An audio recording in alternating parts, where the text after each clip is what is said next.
नमस्कार, मैं Dharmendra teaching target शिक्षा मंच पर सभी बच्चों का स्वागत अभिनंदन करता हूं। आज हम लेकर उपस्थित हैं क्लास 10 का जो है सोशल साइंस सामाजिक विज्ञान, जिसके अंतर्गत हम वन एवं वन्य जीव संरक्षण के बारे में अध्ययन करेंगे। या इसी को कहते हैं यहाँ पर है कि देखिएगा अध्याय सेकेंड है, जो सोशल साइंस का जो अध्याय सेकेंड है, जिसमें हम सब सामाजिक विज्ञान के बारे में अध्ययन है। उसके अंतर्गत जो है हम करेंगे वन एवं वन्य जीव संसाधन के बारे में अध्ययन करेंगे। जैसे कहते हैं वन और वन्य जीव संसाधन क्या होता है, पहले जानते हैं वन क्या होता है। तो वन क्या होता है, एक नेचुरल द्वारा बनाया गया होता है, प्रकृति की द्वारा निर्मित किया गया होता है और इसमें विभिन्न प्रकार के जीव जंतु सम्मिलित होते हैं। जैसे इसी को हम जैव विविधता के रूप में भी मान लें।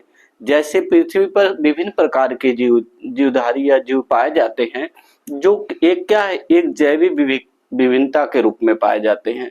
जैसे देखा जाए जिसमें विभिन्न प्रकार के छोटे बड़े जीव, पेड़ पौधे और बड़े जीव जैसे व्हेल हो गया, बाघ हो गया और विभिन्न प्रकार के छोटे जैसे बैक्टीरिया हो गया, छोटे पौधे या पेड़, इस सभी का सम्मिलित रूप ही क्या कहलाता है, आपका वन ही कहलाता है। लेकिन वन में इन्हीं का जो अध्ययन किया जाता है जिसका नाम होता है जैव विविधता।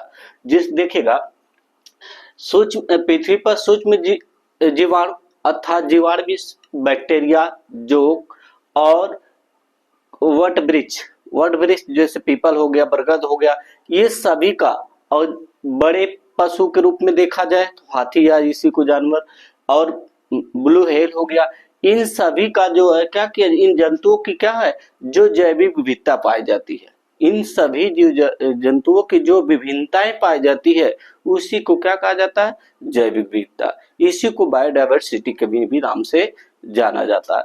तो देखते जैसे मानव और अन्य जो मनुष्य हो गया, मनुष्य में सभी हो गए लेकिन मानव के साधारण बोलते हैं, जिसमें आपके जो है सभी जीव आते हैं।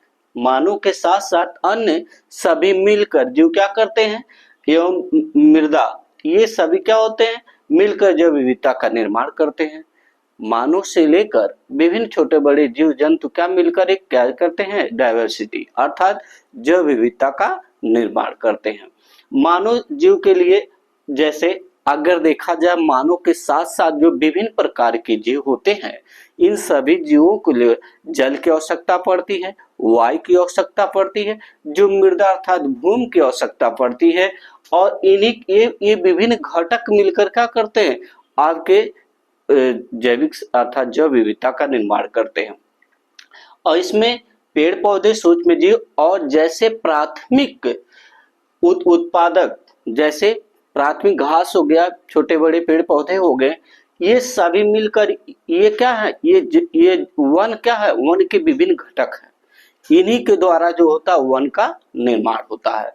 अब आते हैं तथा पशु पक्षियां एक दूसरे से क्या होते हैं, आश्रित रहते हैं। जैसे पेड़ पौधे होते हैं, पक्षियां हो गई, छोटे बड़े जीव जंतु एक दूसरे पर आश्रित होकर अपना जीवन क्या करते हैं, निर्वाह करते हैं। इसी को हम क्या कहते हैं, वन या वन्य जीव संसाधन के नाम से जाना जाता है। क्योंकि देखिएगा वन जो एक क्या हो गया, एक जीवों का रहने का स्थान है, उसमें विभिन्न प्रकार के छोटे बड़े जीव निवास करते हैं, उसी को आते हैं वन्य जीव संरक्षण। क्योंकि वन में ही क्या किया, जीवों का संरक्षण किया जा सकता है। इसी के लिए विभिन्न प्रकार से वो देखा जाए वन जीव संरक्षण अधिनियम जो है 1973 में पास हुआ था, जो आप अभी आगे हम लोग अध्ययन करेंगे।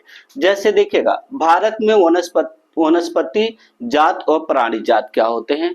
जैसे हम कहें वनस्पति जात क्या होती है, तो कहते हैं वनस्पतियों की विभिन्न जातियों का अध्ययन करने को ही इसमें अध्ययन किया गया है, कि जो जातियां हैं किसकी, वनस्पतियों का, और जो प्राणी जगत, इन्हीं का सम्मिलित रूप ही अध्ययन कहलाता है, वन जीव संरक्षण के अंतर्गत शामिल किया जाता है। जैसे देखते हैं भारत में जैव विविधता के संदर्भ में विश्व के प्रमुख देश शामिल किए गए हैं। अगर देखा जाए तो इसमें विश्व के प्रमुख देश में शामिल किया गया है, जो आगे यहाँ की जैसे सभी जैव उपजातियों, जिसे देखा जाता है कि जो सभी जैव मतलब जैव में विभिन्न प्रकार की उपजातियां भी पाई जाती है, जो कि 8% संख्या है, जिसमें लगभग मतलब 16 लाख संख्या में विभिन्न प्रकार की जातियां पाई जाती हैं। लेकिन जानते हैं भारत में वन और वन्य जीव संरक्षण देखते हैं, जैसे 1960-1970 के दशक की बात कही गई है। कहते दिखेगा भारत में वन वन्य जीव संरक्षण कहते हैं। अभी तो वन के बारे में आपने जाना, अब संरक्षण किसे कहते हैं? संरक्षण, संग में साने साथ रहना, क्या संग और रक्षण, संग में साने साथ रहना। जैसे अगर कह दिया जाए कि संरक्षण, अब इसमें क्या है, इसमें एक शब्द क्या है, संग और रक्षण। अब इसमें कोई भी जीव जंतु है अगर कोई लुप्तीकरण पे जा रहा है, जैसे देखा जाए बाघ परियोजना 1973 में आई थी, तो उसमें बाघ क्या है, पहले देखा जाए 20वीं शताब्दी के तहत देखा जाए तो 5500 जातियां थी, लेकिन आज वहीं पर देखा जाए तो 2226 जातियां केवल बाघों की बच गई है। तो इन्हीं जीवों का जो लुप्तीकरण हो रहा है, मतलब नष्टीकरण हो रहा है, तो इसको क्या किया जाए, संरक्षण के तहत था, तो उसमें देख रेख अर्थात जो क्या किया जाए, वन संरक्षण जो नियम के तहत जो होते हैं, उन्हें क्या किया जाए कि वनों के देख रेख में जो विभिन्न प्रकार की जीव जातियां या पेड़ पौधे की जो जातियां हैं, उनका संरक्षण किया जाए, जिससे उनका लुप्तीकरण ना हो, अर्थात उसे रेड डाटा सूची में ना रखा जाए। उनको क्या किया जाए, किसी प्रकार से उनको संरक्षण दे दिया जाए, और जिससे जातियां या विभिन्न पेड़ पौधे जो है उनकी जातियां बची रहे। तो आगे जानते हैं कि वनों के संरक्षण में पारिस्थितिकी विभिन्नता बनी रहती है। अगर वन ना रहे तो क्या परिस्थिति विभिन्नता बनी रहे, या परिस्थिति इकोसिस्टम देखा जा सकता है? नहीं, क्योंकि जीवों में अर्थात परिस्थिति विभिन्नताओं के लिए जीव का और पेड़ पौधे और वन का होना अति आवश्यक, जिससे हमारा पर्यावरण क्या हो गया, संतुलित रहेगा। इसी कारण कहते हैं आपके 5 जून को पर्यावरण दिवस मनाया जाता है, जिसमें ज्यादा से ज्यादा क्या किया जाए, खाली स्थानों पर जो पेड़ पौधे लगाया जाए, जिससे हमारा पर्यावरण का हरा भरा रहे, और जिससे जो हमारे सभी जीव जंतु और चारों ओर जो है एक पेड़ का आवरण हो, जिससे ऑक्सीजन विभिन्न प्रकार के तत्व प्राप्त हो, जिससे जो है और जैव विविधता बनी रहे। जिससे जल देखेगा, जिसमें कहते हैं जल मृदा एवं वायु जैसे जो है क्या कहते हैं, इसलिए आवश्यक घटक का पुनः सृजन होता रहता। अगर पर्यावरण क्या है, अगर हम जिस संरक्षण किया जा सकते, विभिन्न प्रकार के पेड़ पौधों का संरक्षण किया जा सकेगा, और पेड़ पौधे अधिक मात्रा में लगाए जाए जहां खाली स्थान है, जिससे विभिन्न प्रकार के जीवों का घटक बना रहेगा और जिसमें सृजनता होती रहती, मतलब वृद्धि होती रहती है। तो कहते हैं इसलिए 1960-1970 के दशक में क्या किया गया, 1960-1970 की दशक की बात कहा जा रहा है, कि जिसमें पर्यावरण संरक्षण, वनों एवं वन जीवों को संरक्षण करने के लिए आपको की मांग की गई। अगर 1960 देखा जाए, 1970 में पर्यावरण में जो विभिन्न प्रकार की जातियां थी, पर्यावरण जो था वो हमारा लुप्तीकरण अर्थात कुछ नष्टीकरण की कगार पे धीरे धीरे बढ़ता नजर आ रहा था। इसलिए भारतीय यहाँ पर लिखा गया है कि पर्यावरण संरक्षण वन संरक्षण अधिनियम पारित किया गया। क्या किया, संरक्षण करने के लिए क्या किया गया था, लागू किया गया। अतः मांग की गई कि 1960-1970 के तहत जो 1960 में ये मांग की गई सरकार के द्वारा से कि ऐसे संरक्षण किए जा सके या किया जा सके, जिससे हमारे पर्यावरण विभिन्न प्रकार के जो जंतु क्या हो, सुरक्षित प्रदान हो या सुरक्षा उन्हें मिले, और विभिन्न प्रकार के पेड़ पौधों के सुरक्षित किया जाए। इसलिए वहां संरक्षण पारित करने के लिए 1960 में सरकार के द्वारा ये मांग की गई। अतः भारत सरकार ने उससे क्या किया, अब 1960-1970 की बात कही जा रही है, क्या कह रहे हैं 1960 में देखिएगा, 1960 और 1970 में ये सरकार के द्वारा जो वन संरक्षण के लिए क्या किया गया, एक मांगी गई कि पेड़ पौधे जीव जंतुओं को संरक्षण दिया जा सके। इसी को देखते हुए भारत सरकार ने 1972 में एक वन संरक्षण अधिनियम पारित कर दिया। क्या किया, वन संरक्षण अधिनियम पारित किया, जिसमें विभिन्न प्रकार के जो जीव हैं उनका संरक्षण किया जा सके। अब संरक्षण कैसे होगा, उसमें विभिन्न प्रकार के क्या किया गया, आयोग के द्वारा जो है योजनाएं बनाई गई, क्या, जैसे परियोजनाएं या बाघ परियोजनाएं या आपके प्रोजेक्ट परियोजना, ये सभी प्रकार के क्या चीज बनाई गई जिसमें जीवों को संरक्षण दिया जा सके, जिसमें लुप्तीकरण ना हो। ठीक है, तो इसलिए 1972 में क्या किया गया, वन संरक्षण अधिनियम पारित करके जीवों को क्या किया गया, संरक्षण प्रदान किया गया। अब आगे देखते हैं, कीटों का संरक्षण करने के लिए अगर देखा जाए, जो उसके अंदर जो पर्यावरण के अंतर्गत जो जीव में छोटे जीव थे, जो कीट थे, उनका भी संरक्षण करने के लिए मांग किया गया, क्योंकि उनकी भी लुप्तीकरण हो रहा था। जिसे आप देखा जाए जो है, अब घटक क्या होता है, तो आप और घटक आप माने ऊपरी भाग में जो घटनाएं जो विभिन्न प्रकार के जो सड़े गड़े स्थानों पे देखा जाए, जैसे या कोई जीव जंतु मर जाते हैं, तो उनको जो अब घटक के रूप में जो कीटाणु होते हैं, वो उसको क्या करते हैं, मिट्टी मिला देते हैं, तो उसी को वो कह रहे हैं कंपोजर के रूप में। तो इससे अतः भारत आगे देखेगा, संरक्षण के लिए वन अधिनियम 1980 में और 1986 के अंतर्गत ये कहा गया, सैकड़ों जैसे हो गए छोटे बड़े जीव, जैसे कीट हो गए, तितलियां हो गई, आपका इसको क्या यहाँ भृंगो हो गया, आप हाई स्कूल में जब जीव विज्ञान में पढ़ेंगे या इंटर में भी दिया है, भृंगो क्या होते हैं, ये आपका रेड और आपका ग्रीन कलर के होते हैं, इनके भी भाग होते उसका। तो ये सभी क्या किया जाए, जैसे ड्रैगन फ्लाई हो गया, इन सभी का लुप्तीकरण हो रहा था। इसलिए 1980 में 1986 में जो कीट पतंगों के संरक्षण किया जाए, ये भी इनका जो लुप्तीकरण होता, मतलब ये भी नष्टीकरण पे जा रहे थे। इसलिए भारत सरकार ने 1980 1986 के तहत इन्हें क्या किया गया, संरक्षण प्रदान किया गया। तो इसे क्या किया गया, आगे इनको जो इनको क्या किया गया, सम्मिलित किया गया, किसके अंतर्गत, ये जैविक विविधता के अंतर्गत इन्हें सम्मिलित किया गया, और इनका क्या था, इनका नष्टीकरण हो रहा था। तो इसलिए भारत सरकार ने 1980 1986 के तहत इन्हें क्या किया गया, संरक्षण में शामिल करने का प्रयास किया। अब आगे देखते हैं, 1991 में छह और पौधे, जैसे अगर देखा जाए 1980 1986 में हुआ, कीटों को लाया गया, सम्मिलित किया गया, और वही उसी स्थान पे जो आगे चलते हैं 1991 में जो आपके जो है क्या थे, छोटे बड़े जो पौधे को कुछ जातियां थी, उनको भी आपके पर्यावरण में शामिल किया गया, जिससे जो जैव विविधता और अच्छी बनी रहे। देखा जाए, अब कहते हैं कि वन संरक्षण के प्रयास क्या है। अब भाई वन संरक्षण के प्रयास किए गए कि वन को कैसे जो संरक्षण दिया जाए, वन को कैसे संरक्षण किया जाए, वन का नष्टीकरण हो रहा है तो उसको कैसे जो है नष्टीकरण से बचाया जा सके, इसके बारे में आगे जानते हैं। वन संरक्षण के लिए भारत सरकार के अनेक प्रयास किए गए। भारत सरकार ने ऐसे अनेक प्रयास किए जो आपके पर्यावरण को सुरक्षा प्रदान किया जाए और जिससे विभिन्न चीजों को लागू किया जा सके। इसलिए इनके भारत सरकार ने इस पे ज्यादा ध्यान देने का प्रयास किया। उसी के तहत आगे आते हैं वन। इसके बाद भारत सरकार ने 1992 में एक वन नीति लागू कर दी।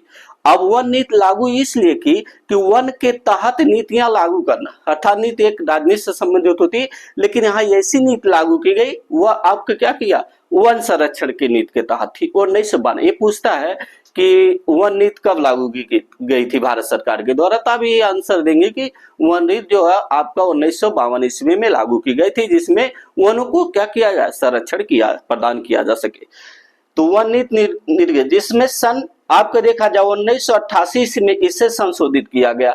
1900 क्या किया गया, 52 में वन नीति लागू कर दी गई, लेकिन वह वन नीति इतनी कारगर सिद्ध नहीं हो पाई। लेकिन ये पूछता है सर्वप्रथम वन नीति कब लागू की गई थी, परीक्षाओं में पूछा जाता है, तो आप 1952 में कहेंगे। लेकिन यह वन नीति 1952 में इतनी कारगर सिद्ध नहीं हुई, इतनी अच्छी नहीं साबित हुई जो वन संरक्षण के लिए। तो भारत सरकार ने 1988 में इसका क्या किया, 1952 की जो नीति लागू की थी 1988 में उससे क्या किया गया, संशोधित कर गया, अर्थात संशोधन कर दिया गया, कुछ इसमें बदलाव लाया गया, कुछ अपडेट किया गया, कुछ नए। तो वन नीति के अंतर्गत देश में कुल भौगोलिक क्षेत्र जो ये भारत सरकार ने ये निर्णय लिया कि अगर हमारे यहाँ भौगोलिक दृष्टि से देखा जाए तो देश में कितना % आपका वन होना चाहिए, अनिवार्य होना चाहिए, मतलब भारत सरकार के अधिनियम के तहत। तो उसी को जो है 33% क्या है, 33% जो है वन होना अति आवश्यक है, जिससे आपकी जैव विविधता बनी रहे अर्थात जीवों का रहने का जो है सुचारू से सुविधा मिल सके, जिससे हमारा पर्यावरण क्या हो गया सुरक्षित रह सके। अब आते हैं उपलब्ध या सुनिश्चित करने का लक्ष्य रखा। तो भारत सरकार ने 1933% जो है आपका भारत सरकार ने कहा कि अब ऐसे नियम लागू किया जाए जिसमें 33% जो भौगोलिक दृष्टि से आपका वन होना अतिआवश्यक है। और इसी कारण जो पर्यावरण संरक्षण अधिनियम जो 1972 में ये लागू किया गया था। और इसी तरह विभिन्न प्रकार के जो अभी आपने पढ़ा संरक्षण हुआ, उसके तहत सरकार ने ऐसा निर्णय लिया। अब आते वन महोत्सव क्या होता है। अब कहते जैसे आपने मनोरंजन विभिन्न प्रकार की चीजों को मनाते हैं या बर्थडे में लोग मनाते, तो उसी प्रकार से वन महोत्सव जो लागू कर दिया गया सरकार के द्वारा, जिसमें उस समय जो आपके जो है गृह मंत्री जो थे, कौन थे जो है AK मुंशी जी, मतलब किसके करा, कितने सन की बात करा कि ये आप 1950 के तहत क्या करा, देखिएगा 1950 में जैसे KN मुंशी जी थे उस समय की वो केंद्रीय जो है वन मंत्री थे। इन्होंने ऐसा नियम लागू किया जिसमें आरंभ में जब उस समय तत्कालीन अवस्था में वो क्या थे, मंत्री थे, कौन थे, वन मंत्री थे, तो उन्होंने ऐसा निर्णय लागू किया कि इस वन संरक्षण को या ऐसे जो महोत्सव में इसे जोड़ दिया जाए वन को, जिसमें हमारे देश के लोग क्या करें, एक वन के रूप में, मतलब वन संरक्षण के रूप में ये क्या करें,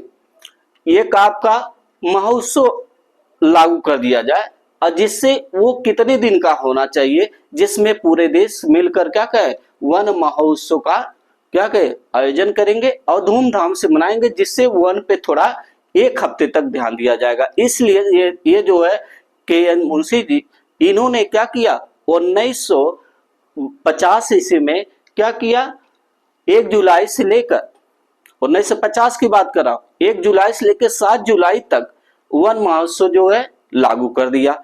अब क्या किया, 1 जुलाई से लेकर 7 जुलाई तक वन महोत्सव के रूप में मनाया जाएगा, और इससे लोगों में क्या होगी, जागरूकता आएगी, किसके प्रति, वन के प्रति, वन संसाधन नियम के तहत जो इन्होंने ऐसा नियम पारित किया। इसके बाद है वन आयोग की स्थापना। कहते हैं आयोग क्या होता है, वन के देख रेख के लिए एक आयोग बनाया जाता है। उस आयोग में क्या करते हैं, सभी लोग इतने होते हैं वन के प्रति क्या होते, एक या क्या किया गया, एक आयोग बनाया गया जिसके तहत उसमें ध्यान दिया जाता, किसके प्रति, एक आयोग की स्थापना कब की गई थी, वर्ष 1965 में क्या की गई थी, 1965 में क्या किया गया, वन आयोग की स्थापना की गई। अब कहते आयोग क्यों बनाया जाता है, क्योंकि ऐसा इन्होंने इसलिए जो आयोग का गठन किया गया 1965 के तहत, इसमें जो विभिन्न प्रकार के आपके छोटे बड़े जो जीव होते हैं वन के तहत उसके अंदर रहकर उनके आंकड़ों को क्या किया जाएगा, कलेक्ट किया जाए, एकत्रित किया जाएगा, जिससे ये देखा जाएगा इस आयोग को द्वारा कि कितने जो है अभी जीव क्या है, जो जैसे बाघ हो गया, शेर हो गया, टाइगर हो गया, काला हिरण हो गया, ये विभिन्न प्रकार के जो जीव हैं वो क्या है, उनकी जो है लुप्तीकरण हो रहे हैं, मतलब नष्टिक अर्थात तो समाप्त हो रहे हैं कि वो बचे। इसलिए 1965 में क्या किया गया, वन आयोग का गठन किया गया, जिसमें आंकड़े को क्या किया जाए, कलेक्ट किया जा सके, किसके प्रति, जीव जंतुओं के प्रति। अब कहते हैं अगर विश्व पर्यावरण दिवस कब मनाया जाता है, तो वो 5 जून को विश्व पर्यावरण मनाया जाता है। पर्यावरण इसलिए मनाने का जो सरकार ने निर्णय लिया कि जिसमें जो है सभी लोग क्या करें, पर्यावरण के संरक्षण प्रदान किया जा सके। विभिन्न प्रकार के छोटे बड़े जो जहां जमीन खाली है, स्थान में भूमि खाली है, वहां पर छोटे बड़े पौधे लगाए जाए। अब इसके बाद वन संरक्षण के उपाय, कैसे वन संरक्षण का उपाय किया जा सके, तो देखते हैं कि वन प्राणी अधिनियम, अगर कहते हैं अभी पहले भी बताया, वन संरक्षण अधिनियम 1972 में कहा गया कि वन में जो रहने वाले विभिन्न प्रकार के जीव हैं उनको क्या किया जाए, संरक्षण प्रदान हो सके। इसलिए वर्ष 1991 में इसका क्या किया गया, संशोधन भी कर दिया गया। इसके बाद 1992 में इस पर्यावरण संरक्षण दस्तावेज जारी कर दिया गया। अगर कहा दे कौन जो है 1992 में पहले तो 1972 में लाया गया, ठीक है, पारित किया गया, फिर 1991 में इसे संशोधित कर दिया गया। जो इसमें 1972 में जो भी समस्याएं थी, जो भी निर्णय लिया गया उसके प्रति अच्छा नहीं था, कि इसमें कार्यभार अच्छे नहीं हो रहे थे, कुछ कमियां रह गई थी, तो 1991 में इसे संशोधन कर दिया गया। इसके बाद 1992 में क्या किया गया, इसे दस्तावेज जारी कर दिया गया। चलते हैं भाई, अब दस्तावेज के अंतर्गत करते विभिन्न प्रकार के जो छोटे बड़े जीव है उनका संरक्षण कैसे किया जा सके। तो भारत सरकार ने ऐसा किया, दस्तावेज जारी कर दिया। कहते वर्ष 1906 में ये क्या की गई, एक पर्यावरण नीति लागू कर दी गई दोबारा। कितना, 2006 में ये सरकार ने क्या की गई, एक पर्यावरण नीति घोषित कर दी। अब नीति के तहत जो पर्यावरण में विभिन्न प्रकार के जो संरक्षण करने को उसके निर्णय लिया गया। कहते हैं अब इसके आगे चलते हैं, बाघ परियोजनाएं क्या होती है। कहते बाघ जो हमारे देखा जाए, मैं भी आपको जैसे फिलहाल बोला हूं 1973, अगर कोई पूछता है कि बाघ परियोजना कब मनाई जाती है तो आप 1973 बताएंगे। अगर बाघ परियोजना पूछता है कि बाघ परियोजना जो कब लागू हुई थी तो 1973 में। तो इसके अंतर्गत में या इसके पहले अगर देखा जाए 1973 में तो 20वीं शताब्दी में बाघों की संख्या कितनी थी, तो कह रहे थे उस समय 5500, अर्थात 5500 थी। अब ये क्या किया, अब घटकर कितनी रह गई, 1827 ही बची है। ऐसा क्यों हो रहा, क्योंकि अब भारत सरकार ने थोड़ा इस पर ध्यान लगता कम कर दिया, इसलिए कुछ बाघे क्या हो गए, बाघ जो लुप्तीकरण हो गए, कुछ उनका जो है क्या किया, शिकारी जो शिकार कर दिया गया, इनका जो लुप्तीकरण, इसलिए भारत सरकार ने इस पर क्या किया, बाघ परियोजनाएं लागू कर दी गई, जिससे जो इस पे भी थोड़ा संरक्षण किया जा सके। इसके बाद प्रोजेक्ट टाइगर क्या हुआ। अब आते हैं कि 1973 में प्रोजेक्ट टाइगर लागू किया गया, कि जिसमें एक प्रोजेक्ट टाइगर के तहत जो है ऐसे जिसमें टाइगर को क्या किया जाए, बाघों को सुरक्षा प्रदान किया जा सके, इसलिए ये क्या किया गया। इसके बाद इसका संशोधन भी किया गया 1985 के तहत। बाघों की संख्या में क्या की, अगर 1973 में बाघ जो संरक्षण या बाघ परियोजनाएं लागू की गई 1973 में, लेकिन कुछ उसमें कमियां थी, जिसमें अब क्या किया गया, आज के अगर दृष्टि से देखा जाए 1985 में, 1972 में 73 में लागू हुआ, फिर इसको 1985 में कुछ कमियां रह गई, कुछ इसमें क्या हो गई, बाघों की संख्या में क्या हो गई, बढ़ी, बाघों की संख्या को क्या की है, बढ़ी। किसमें बढ़ी, 1985 में, 1973 में लागू हुई बाघ परियोजना, तो 1985 में बाघों की संख्या की बढ़ोतरी हुई। अब वहीं पर कुछ गिरावट आई, कितने में आई, 2019 में। पहले तो 1985 में कुछ घटे, 1973 में लागू हो गए, 1985 में क्या हुई, आपका बाघों की संख्या में कमी आ गई। इसके बाद अब कितनी थी, तो इसमें कुछ कमियां देखने को मिली, कब, 2019 को। और 1900 क्या हुआ, 1985 में बाघों की संख्या मतलब अच्छी थी, जिसमें 4200 थी, 4002 ही रख लीजिए, तो इतनी संख्या बाघों की थी। अब 1900 क्या किया गया, 1900 आज देखा जाए 2019 अब तक भी देखा जाए कुछ बाघों में कमियों के, इसलिए भारत सरकार ने क्या किया, 2019 में घटकर बाघों की संख्या कितनी हो गई, 2226 केवल बची है। और इसके पहले 1985 में बाघों की संख्या 4200 थी, 1973 में बाघ परियोजनाएं लागू की गई, और उसके बाद 1985 में क्या की, बाघों की संख्या 4200 थी। इसके बाद वो आज के देखा जाए 2019 के तहत देखा जाए तो बाघों की संख्या कितनी बची है, 2226 बची है केवल। इसलिए भारत सरकार के द्वारा जो है वन जीव संरक्षण अधिनियम के तहत इसे क्या किया, सभी जीव जंतुओं को या जैव विविधता के रूप में इसे संरक्षण प्रदान किया गया। थैंक्स, आज यहीं तक है, अगला बात।